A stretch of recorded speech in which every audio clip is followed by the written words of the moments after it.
বাবু, তোমার টুনটুনিটা একটু কাছে নিয়ে আসো তো, আমি ধরে দেখব মোটা না চিকন। আমার আবার চিকন টুনটুনি অনেক পছন্দ। টুনটুনি আবার দেখানো যায় নাকি? সেটা তো অন্ধকারে। কত দেখেছি তোমার টুনটুনিটা, দাও দেখি তো আমার ওটা তোমার টুনটুনিতে ঢোকে কিনা। কি বলো এসব? তোমার কি মাথা ঠিক আছে? আমি আমার টুনটুনি দেখাতে পারবো না, আমার লজ্জা করে। দেখাও না তোমার টুনটুনিটা, আমি ওটা একটা কিস করব। ইসি, কি বলো? টুনটুনিতে কি কেউ কিস করে নাকি? হ্যাঁ করে তো, আমি কতজনের টুনটুনিতে কিস করেছি তুমি জানো? টুনটুনিতে কিস করতে আমার না খুব ভালো লাগে, মন চাই সারাদিন ওই টুনটুনিটা ধরে তোমার সাথে করি। কি, এর আগেও অন্যের টুনটুনিতে কিস করেছো? মানে কি, তুমি কি টুনটুনি দেখেছো? হ্যাঁ, কতজনের টুনটুনি নিয়ে খেলা করলাম, হিসাব নেই। তোমারটা মনে হয় মোটা, এত মোটা আমার ভালো লাগে না। হায় আল্লাহ! আচ্ছা, তুমি জানলে কিভাবে আমার টুনটুনি মোটা না চিকন? আমি তো তোমাকে এখনো দেখাইনি। না দেখানোর কি আছে, আমি তো দেখতেই পাচ্ছি তোমার টুনটুনিটা অনেক মোটা। আমার ওটা তো তোমার মোটা টুনটুনিতে ঢুকবেই না। আমি এখন কি করব?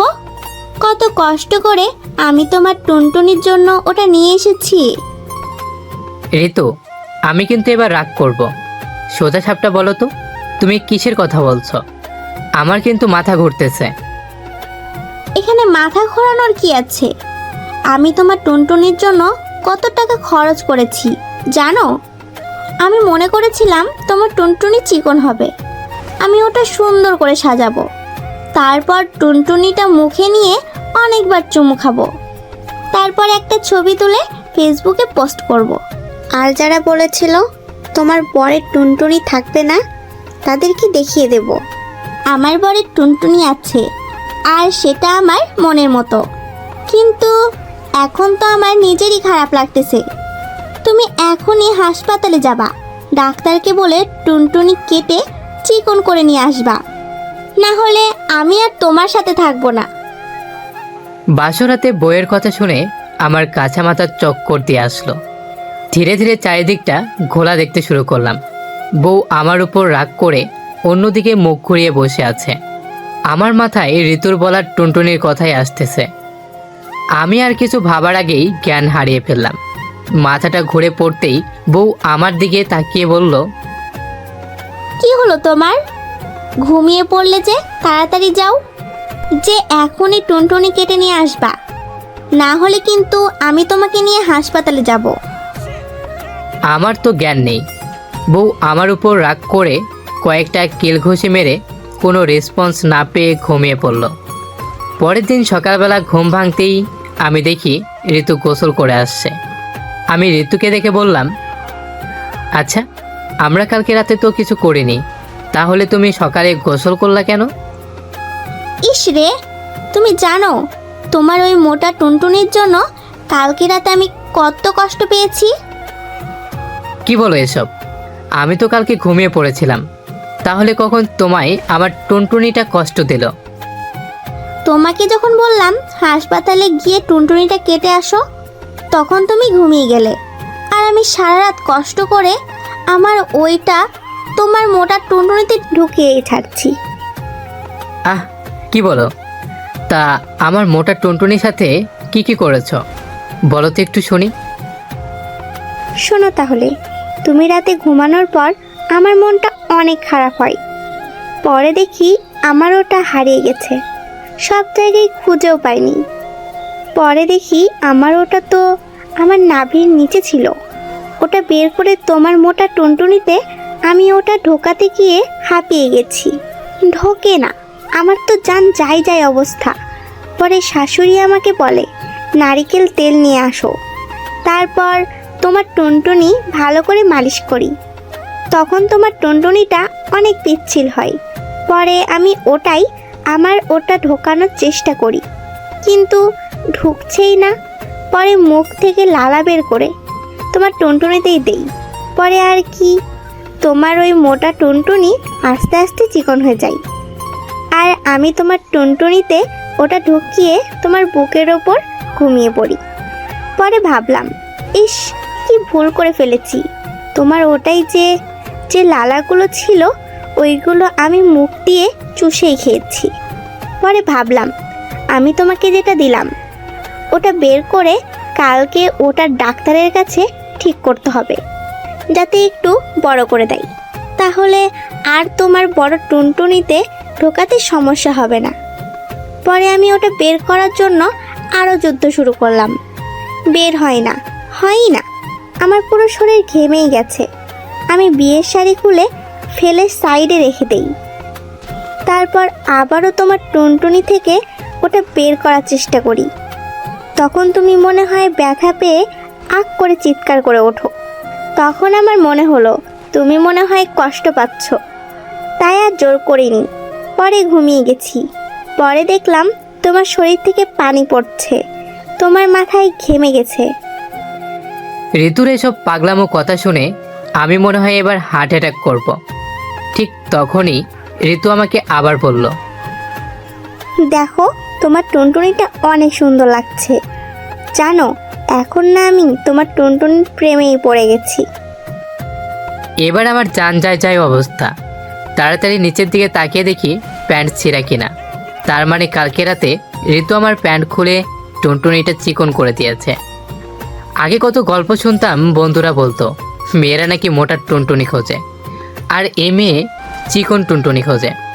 তাড়াতাড়ি প্যান্টের বেল্ট ঠিক করে নিচের দিকে তাকিয়ে দেখি না, আমার টুনটুনি তো ঠিকই আছে।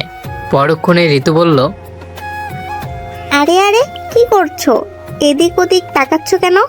দেখো না, তোমার টুনটুনিটাই আমার ওটা দারুণ মানিয়েছে, তাই না?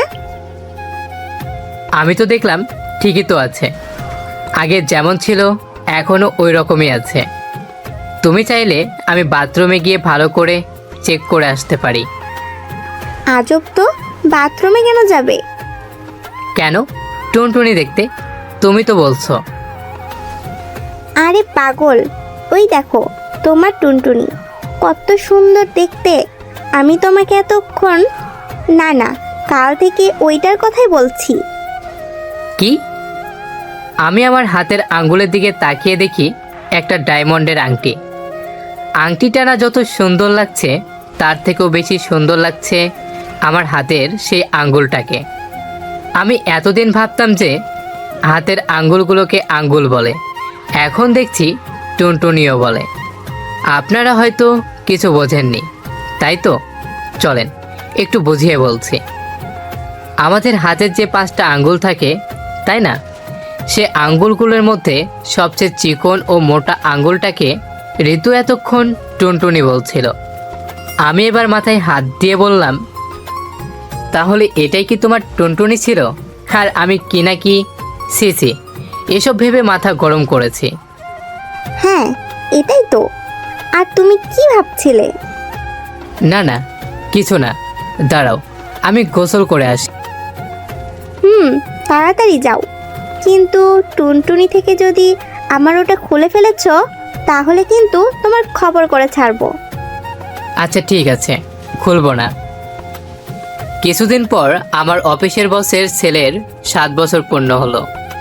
আমাদের দুজনকেই দাওয়াত করেছে। আমি ঋতুকে নিয়ে সেখানে গেলাম। ঋতু বসকে বলে, স্যার, আপনার টুনটুনিটা তো অনেক চিকন। আমার না চিকন টুনটুনি অনেক পছন্দের। একটা চুমো খাই।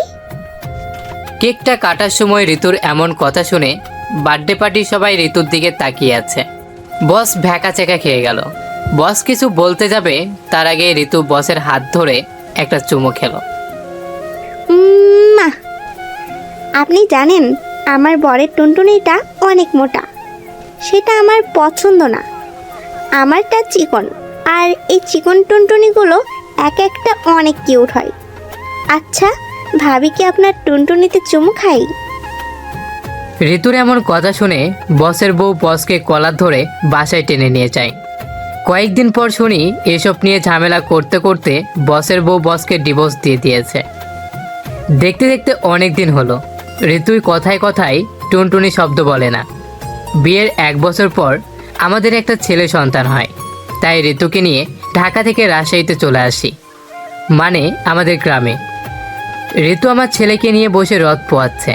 তখন বাবা এসে জিজ্ঞেস করলো, কেমন আছো মা? বিয়ের পর আজকে আমাদের বাসায় আসলে, কি করছো মা এখন?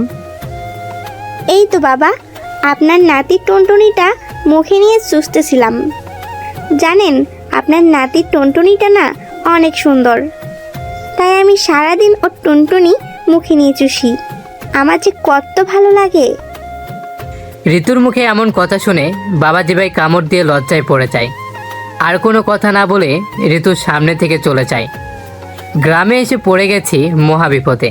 কেউ এসে জিজ্ঞেস করলে ঋতু বলে, টুনটুনিটা না মুখে নিয়ে চুষি। আমার যে কত ভালো লাগে। এ বউকে নিয়ে আজকে শহরে পালাতে হবে। গ্রামে থাকলে হয়তো আমার মান সম্মান সব শেষ করে দেবে। যাই, পালাই। বেঁচে থাকলে নতুন কোনো গল্পে দেখা হবে। বাই বাই, আল্লাহ হাফেজ।